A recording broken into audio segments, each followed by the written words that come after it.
कधी कधी आपल्या आयुष्यामध्ये ना असे काहीसे निर्णय घ्यावे लागतात ना आपल्याला, जे आपल्या मनाला तर अजिबात पटत नाहीत बरं का. पण त्याऐवजी किंवा त्यावेळी त्या ठिकाणी तेच बरोबर आहेत अशी आपल्याला जाणीव झालेली असते बरं का. नंतर लोक त्या निर्णयावर बोट ठेवतात, टीका करतात, पण त्या निर्णयामागे किती अश्रू गाळलेले आहेत, किती संघर्ष केलेला आहे किंवा किती रात्री जागून त्याच्याबद्दल विचार केलेला आहे ना, हे फक्त तो निर्णय घेणाऱ्यालाच माहीत असतं बरं का. प्रत्येक निर्णय स्वार्थासाठी घेतला जात नाही.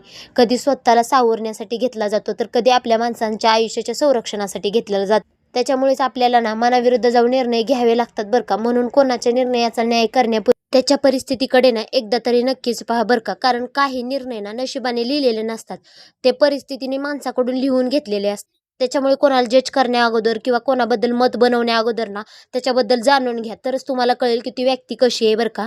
कारण आयुष्यामध्ये ना आयुष्य आपल्याला कधी कधी असे अनुभव देतो ना, ज्यांचा आपण कधी विचारही केलेला नसतो किंवा ज्याची ही आपल्याला अजिबात सुद्धा कल्पना नसते बरं का. आयुष्यात कधीही विचार करताना ना दोन्ही बाजूने विचार करा, आपल्याही आणि समोरच्याच्याही.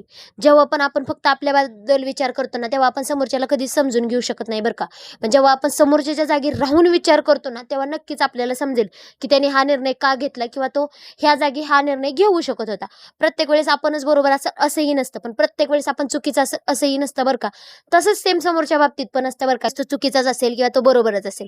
पण एक गोष्ट कायम लक्षात ठेवायची बरं का, कधी कधी आयुष्यात असेही निर्णय येतात, आपण आपल्या जागेला बरोबर असतो, समोरचा समोरच्या जागेला बरोबर असतो बरं का.